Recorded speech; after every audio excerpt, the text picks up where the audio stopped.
धर्म रक्षार्थाय। क्या धर्म उस समय खतरे में था?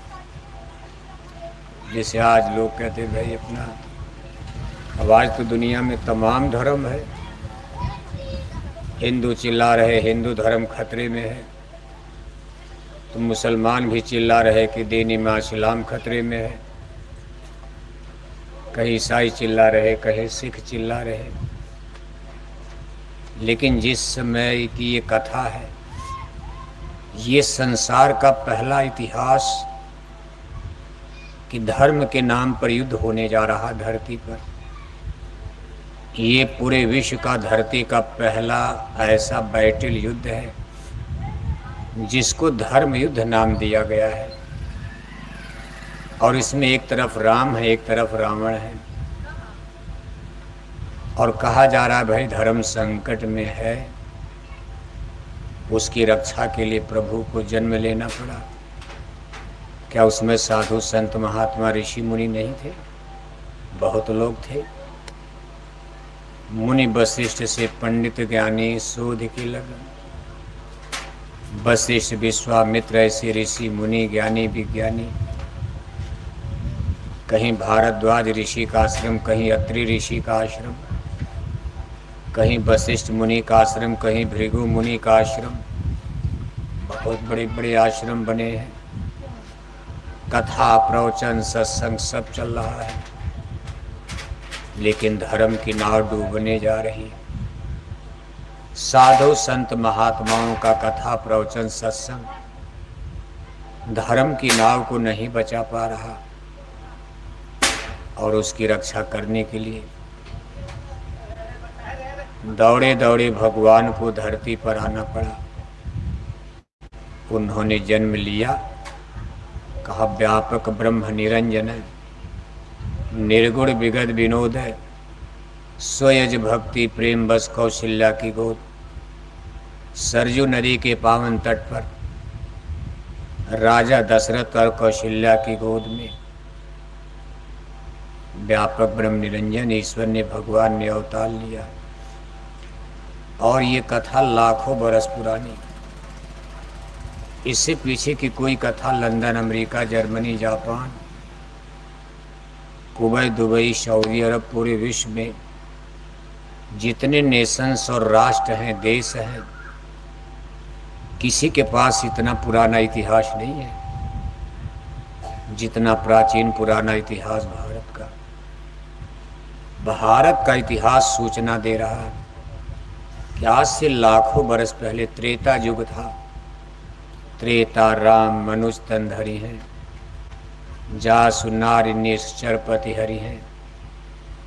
कहा लाखों बरस पहले त्रेता काल में एक बार धर्म पर संकट आ गया था। ऋषि मुनि साधु महात्मा सब असफल हो रहे हैं, सबका कथा प्रवचन सत्संग, जबकि सत्संग में भी ताकत होती है। 60 सुधरे सत्संगति पाई।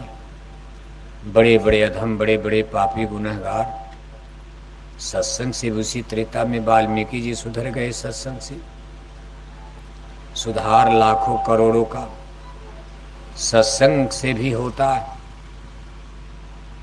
लेकिन अब सत्संग उत्संग का कोई असर नहीं पड़ रहा।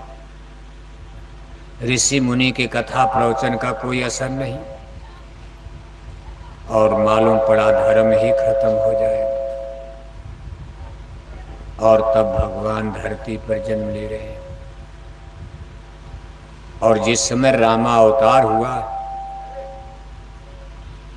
उस समय धर्म का सबसे बड़ा दुश्मन, धर्म का भक्षक, धर्म के लिए सबसे बड़ा खतरा किससे है? किससे खतरा है? रावण कोई मुसलमान थे? तब तो मुसलमानों की बातें नहीं है। भगवान राम अयोध्या से लेकर लंका तक चले गए। पूरी रामायण पढ़ो, कहीं किसी मुसलमान का नाम आता है? तब मुसलमान ये सब कुछ था ही नहीं। लेकिन रावण ब्राह्मण है, एक ब्राह्मण ही धर्म के दुश्मन बन गए। रावण के लिए रामायण में क्या लिखा? उत्तम कुल पुलस्त तय नाती, शिव बिरंचि पूजे बहु भांति, वेद ज्ञान उत्तम कुल पाया, तापर रावण यशुर कहाया।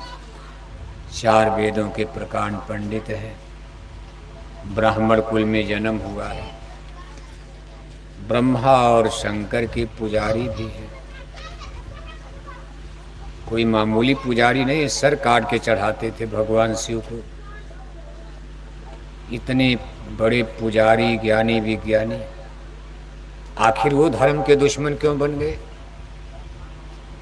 भगवान राम ने उनका विरोध क्यों किया? तो उसका एक ही उत्तर है। उसका कारण क्या है जानते हो? आज भी आप दशमी दशहरा के मेले में अपने गांव ज्वार में जब रामलीला मनाते हो तो रावण का पुतला आज भी जलाया जाता। लाखों वर्ष हो गया, लेकिन आज भी रावण दाह संस्कार कागज का बना के जलाते हो। क्यों? प्रभु श्री रामचंद्र जी का धर्म शाकाहारी और 4 वेद के पंडित राजा रावण का धर्म, रावण का धर्म, रावण का धर्म। भगवान राम ने ये नहीं कहा कि आप पूजा क्यों करते हो ब्रह्मा शिव की ना। विरोध किस बात को लेकर हो भाई? आप मांस क्यों खाते हो? आपके लंका में, आपके साम्राज्य में आप ब्राह्मण कुल में जन्म लिए, लेकिन आप लोग मांस खाते हो। फिर इस पूजा पाठ धर्म का मतलब क्या है? धर्म और कर्म 2 चीज अलग अलग है। आदमी कितनों धर्म करे लेकिन उसका कर्म ही खराब है तो उसको क्या लाभ मिलेगा बताओ आप? मान लो कोई आदमी दिन भर झूठ बोले, धोखा दे, और शाम को जाके मंदिर में घंटा बजा दे, और घंटा बजाने के बाद वहीं बैठ के गांजा पीने लगे मंदिर में, उसको इस धर्म का कोई लाभ मिलने वाला है? कोई आदमी जाकर गंगा मैया में पटना में स्नान करे और घर में आकर के शाम को 1 किलो मछली खा ले, तो इसका कोई पुण्य उसको मिलेगा?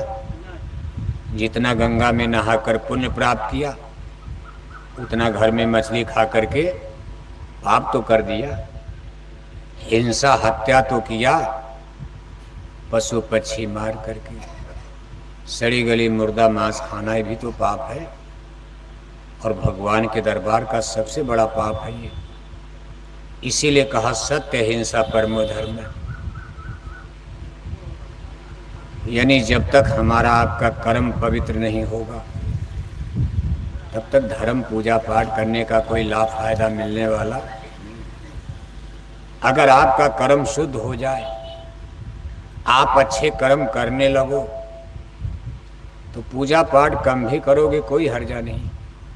कोई मंदिर मत बनाओ, एक भी मंदिर भारत में नहीं हो, लेकिन सब लोग शाकाहारी हैं। कोई शराब नहीं पीता, कोई मांस नहीं खाता, कोई मछली नहीं खाता, कोई गांजा नहीं पीता, कोई लालच नहीं, कोई लोभ नहीं, कोई दौलत के लिए चाचा नहीं मार रहा, कोई भतीजा नहीं मारता। सब लोग हिंसा हत्या से, चोरी ठगी बेईमानी से बच रहे। ये तो बहुत बड़ी चीज हो गई। और मान लो घर घर मंदिर बन जाए, जैसे मंदिर आपके सामने बना है, इसी तरह सबके दरवाजे मंदिर बनवा दिया जाए और सब लोग उसी में बैठ करके गांजा पियो शाम को। फिर उस मंदिर बनाने का लाभ क्या हुआ? ये सब पवित्र स्थान हमको आपको शुद्ध पवित्र करने के लिए ही तो बनाए गए हैं। तो भाई यहाँ चलेंगे 2-4 मिनट बैठकर भगवान को, ईश्वर को याद किया जाएगा, बुरे पाप कर्मों से, गुनाहों से माफ़ी मांगी जाएगी। लेकिन आज यही सब स्थान गंदे हो गए। जहाँ जहाँ गांव में मंदिर बने हैं, पूजा करने वाले कम, शाम को गांव के जितने गजेड़ी भंगेड़ी जुआरी शराबी वही मंदिर में जाकर शाम को अपना चीलम भरते हैं, गांजा पीते हैं।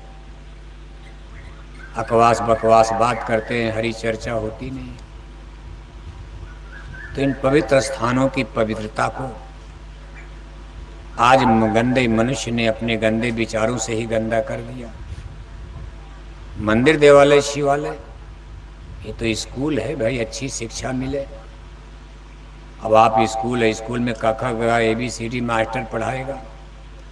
अब स्कूल में गए, वहाँ मास्टर शराब पिए, बच्चे भी बीड़ी पिए, तो बच्चे का संस्कार क्या बनेगा? मास्टर ही शराब पीता हो, स्कूल में प्रिंसिपल ही सबके सामने सिगरेट पी रहा हो बच्चों की, तो बच्चों पर इसका क्या असर पड़ेगा? अगर मंदिर के पुजारी ही गड़बड़ हो गए, उनको तो जनता को एक अच्छा ज्ञान, अच्छी शिक्षा, इसीलिए सब देवस्थान जगह जगह बनाए गए, बन रहे हैं। और इसी में करप्शन, भ्रष्टाचार फैल जाएगा, मंदिर, देवालय, शिवालय सब नष्ट हो जाएंगे। फिर मनुष्य का बुद्धि विचार शुद्ध कैसे होगा? आज कई तरह की समस्याएं धर्म के सामने खड़ी हो गई, और जब तक हमारा आपका कर्म शुद्ध नहीं होगा, तब तक आपको सुख भी मिलने वाला नहीं है। कितनों गंगा नहाओ, जमुना नहाओ, कितनों रामायण पढ़ो, गीता पढ़ो, कितनों पुराण पढ़ो, कितनों आप व्रत करो, उपवास करो, धर्म के नाम पर कितनों पैसे खर्च करो, आप चारों धाम की यात्रा कर लो, लेकिन आपके घर परिवार में सुख शांति नहीं आ सकती, क्योंकि संसार का ताना बाना आपको पता नहीं, ईश्वर ने कर्मों के जाल पर बनाया। जैसे चिड़िया को फंसाने के लिए शिकारी जाल बनाता, इसी तरह से संसार में माया ने जीवों को फंसाने के लिए यहाँ कर्मों का कठिन जाल बनाया गया। कर्म प्रधान विश्व रचि राखा, जो जस करी सो तस फल चाखा। ये कर्मों का जाल, यही संसार का निर्माण करता है। अगर ये कर्मों के जाल न बने होते, तब तक ये धरती खाली हो गई होती, यहाँ कोई जीव न रहता, सारी आत्माएं स्वर्ग वैकुंठ देवलोक चली जाती। लेकिन यही कर्मों का जाल हमको खींचकर इस माया के बाजार में ला करके फिर गिराता है, जन्म मरण में डालता। इसलिए कर्मों की गहन गति को हमको आपको सबसे पहले समझ लेना चाहिए। कोई पूजा पाठ धर्म कर्म करने के पहले हमको आपको कर्मों के विज्ञान को, कर्मों के कानून को जान लेना चाहिए। मानव जन्म मिला है, बड़े भाग से मिलता सत्य है। इसकी इतनी बड़ी महिमा गाई गई है कि यह तन दुर्लभ तुमने पाया, जन्म कोटि भटका जब खाया। बड़े भाग मानुष तन पावा, सुर दुर्लभ सदग्रंथनि गावा। मिली नरदेह यह तुझको, बनाओ काम कुछ अपना। ना जाने का पुण्य प्रगट भय, मानुष देह धरी। किस जन्म का पुण्य उदय हो गया।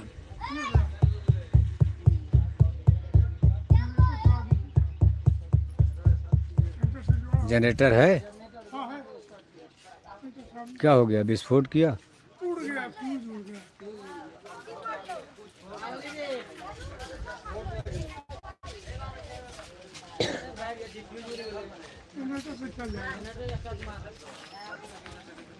जनरेटर है, जनरेटर चलाइए, थोड़ा और आड़ में लगाइए उसको मास्टर।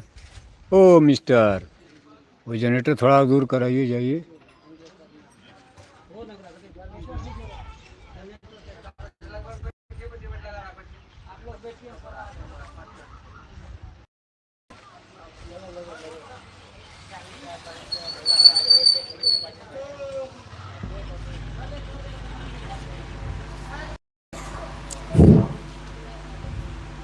कहते भाई कितने पुण्य जन्मों के पुण्य उदय हो गए कि आज ये। हाँ, उसको ठीक कर दो तार और सब। जनरेटर थोड़ा दूर करा दीजिए, जाइए थोड़ा आड़ में कहीं कराइए या मंदिर के पीछे, तो आवाज़ नहीं आएगी। हाँ, यहाँ पीछे करा दीजिए मंदिर के। तैयार रखिए, न जाने कब लाइन कट जाए। इधर मत लाइएगा जनरेटर, उधर रहे मंदिर के पीछे। कहते भाई कितने जन्मों के पुण्य हैं, तब कभी कभी ये मानव जन्म की प्राप्ति होती है। सत्य है कि आज हमको आपको प्राप्त हो गया है, और प्राप्त ही नहीं हुआ बल्कि आधा से ज़्यादा तो कितने लोगों का बीत भी गया है। इसमें जितने लोग आप बैठे हो, बहुत से लोगों का आधा, कितने लोगों का आधा से ज़्यादा जीवन खत्म है। कितने लोग 2 साल में, कितने 10 साल में, कितने 20 साल में। इस संसार से आपके जाने का समय भी आ गया है। चलना सबको है, कोई आगे जाएगा, कोई पीछे जाएगा। लेकिन हम आप क्या कर्मों के बारे में कुछ सोच पाए? हमने अपनी दुनिया और दुनिया की झूठी दौलत के लिए, संसार के सामान पदार्थ के लिए, सुबह से लेकर शाम तक, शाम से लेकर सुबह तक, बल्कि अब तक जितना जीवन बीता है, इसी के लिए हम लोग सर फड़ौल करते रहे, रगड़ा झगड़ा संघर्ष।